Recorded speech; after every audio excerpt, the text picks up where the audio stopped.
Okay, kids, we're back, and I've been watching a lot of videos on YouTube, and I'm having a ton of fun. And I highly recommend these two channels, Kaylee Pendergrass and Chick Mechanic or Chick Mechanic or something like that. And these are two women. I mean, they really know their shit, and it's like, you're always skeptical.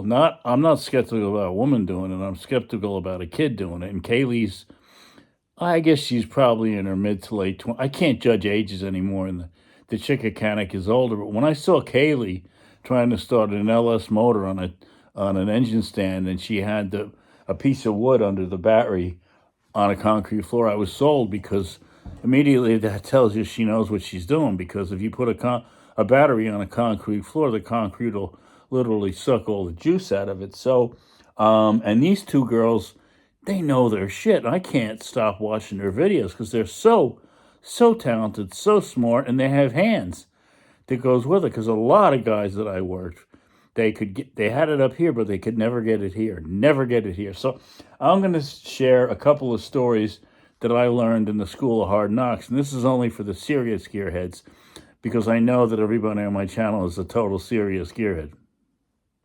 So one of the things that I tried to stress to people, because when I first started doing front wheel drive clutches, it was like, all right, where do you even start with this? Because, nobody's there to tell you how to do it. You have to you're doing it on the seat of your pants in some poor bastard's driveway, and he expects that you're going to get it together by the end of the day. And you did. I mean, you just learned. And then I always told people that I was showing stuff to, just learn it the right way and speed will come later. So, all right, you take out this was a freaking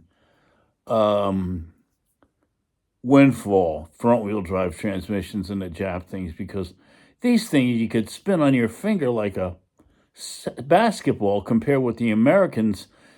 Those 3-speed cast iron, my God, they were heavy as shit.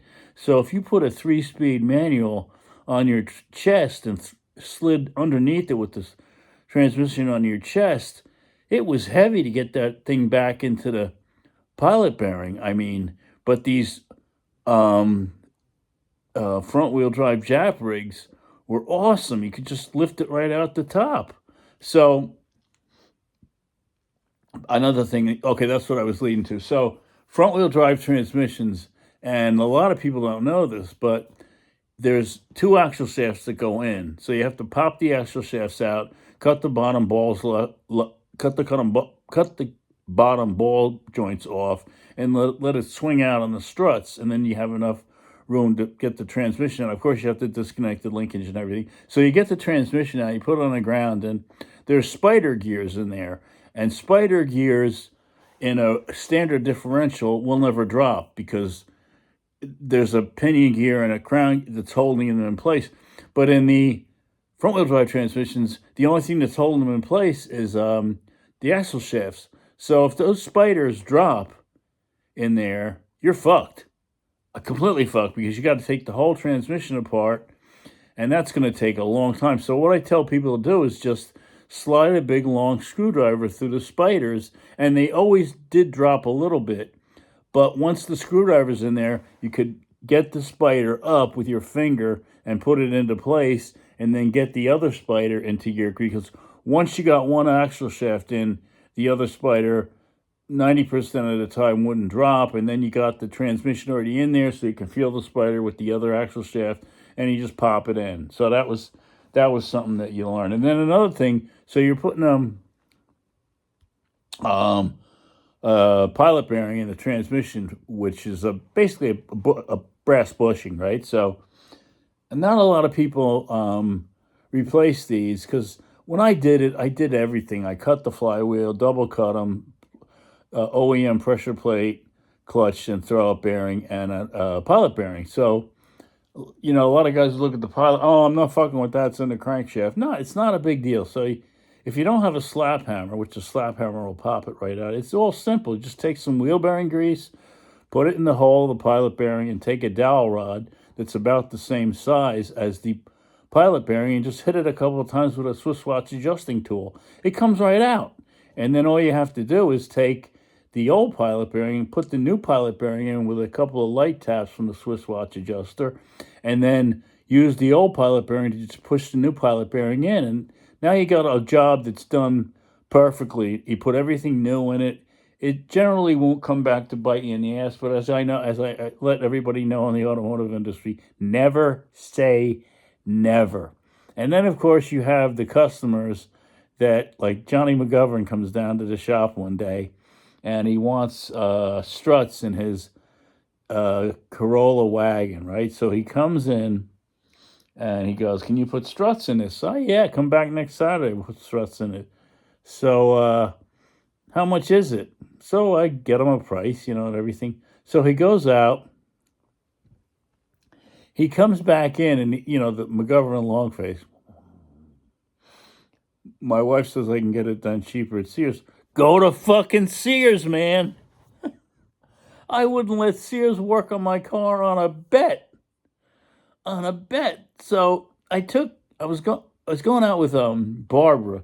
So she had a Vet Hooter, and the battery went dead. It was 110 below zero out there in New York. So I always said, let's go to Sears, get you batteries. So Sears made those pretty good diehard batteries at the time. So we pull in, and they had a glass partition where you could see the guy working on your car. So I said to the guy, I want the felt strips on the battery. I want you to do a VAT load test on the battery, the charging system, and everything to see if it's the charging systems that's not keeping the battery up, or it was in fact a battery issue. So, the kid pulls it on. First of all, the guy next to him pulls the car on the alignment bench because he's supposed to do an alignment. He doesn't do anything. He lets the car sit there for like 45 minutes and pulls it off. So this poor bastard customer paid for an alignment that was never done. So the same thing happens to our car. The kid pulls it in, different kid pulls it in, and he puts the battery in, and the VAT tester is right next to the car. All you have to do is put it on, right? Start the car, put it on. Well, he never does that. So I'm like, now I'm pissed. So I go in, and they had like a cinder block wall that was like, I don't know, 3 or 4 feet high that kept you out of the guy's bays area. So I jumped over the wall, put the VAT tester on, and did it myself. The guy comes over screaming and yelling, "You can't be in this area. Customers on." I said, "Well, you didn't do it, and you were going to charge her anyway." And so now everybody behind the glass can hear what I'm saying. So the kid shut the fuck up. So that's my little bit of advice. Take it from one who knows, who learned the hard way. Always put a screwdriver on those spiders. Take the pilot bearing out before you go in there.